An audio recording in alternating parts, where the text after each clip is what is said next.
وہ ہمارے محسن صحابی ہیں کہ ان کے احسان سے امت سبکدوش ہو ہی نہیں سکتی. یہ اتنے قابل اعتماد صحابی تھے سرکار صلی اللہ علیہ وسلم کے کہ جو قرآن نازل ہوتا تھا نا، جبریل امین جو قرآن لے کر حاضر ہوتے تھے بارگاہ رسالت میں، تو وہ وحی سرکار صلی اللہ علیہ وسلم کی اجازت سے لکھتے تھے. اور بھی کاتبین وحی ہیں، ان میں سے آپ بھی تھے.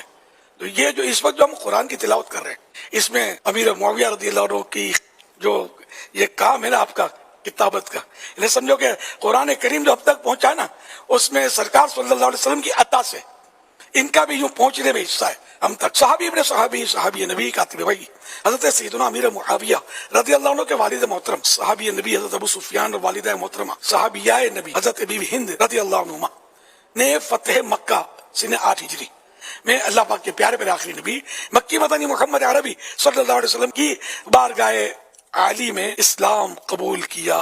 تو یوں حضرت امیر معاویہ رضی اللہ عنہ کے والد صاحب صحابی، والدہ صحابیہ، اور آپ کی ایک بہن ام حبیبہ جو کہ ہماری ام المومنین ہے. اتنا بڑا شرف حاصل ہے.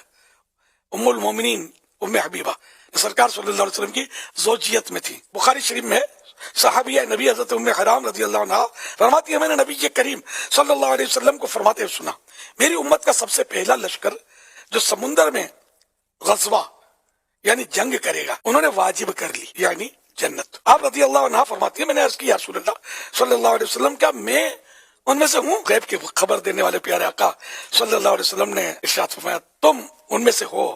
میرے آقا اعلی حضرت امام اہل سنت رحمۃ اللہ علیہ فرماتے ہیں، یہ جنگ مسلمانوں کے تیسرے خلیفہ حضرت عثمان غنی رضی اللہ عنہ کے زمانے خلافت میں حضرت امیر معاویہ رضی اللہ عنہ کی نگرانی میں ہوئی تھی. لہذا ثابت ہوا کہ حضرت معاویہ رضی اللہ عنہ ان لوگوں میں سے ہیں جن کے لیے جنت واجب ہوئی، اور آپ رضی اللہ عنہ تو اس لشکر کے امیر تھے، سپہ سالار تھے، چیف تھے. میرے آقا اعلی حضرت امام اہل سنت رحمۃ اللہ علیہ نے امام ابن جوزی رحمۃ اللہ علیہ کی کتاب العلل المتناہیہ پر اپنی تعلیقات میں بخاری شریف کی حدیث پاک سے حضرت سیدنا امیر معاویہ رضی اللہ عنہ کی فضیلت اور آپ کا جنتی ہونا بیان فرمایا. چنانچہ آپ فرماتے ہیں، اللہ پاک کی توفیق سے میں کہتا ہوں، اللہ پاک نے اپنے احسان و کرم سے مجھے ایسی صحیح حدیث پر اطلاع دی جو حضرت معاویہ رضی اللہ عنہ کے جنتی ہونے کی گواہی دیتی ہے. کروڑوں حنبلیوں کے امام حضرت امام احمد بن حنبل رحمت اللہ علیہ نے دعا مانگی، اللہ پاک ہمیں حضرت امیر معاویہ رضی اللہ عنہ کی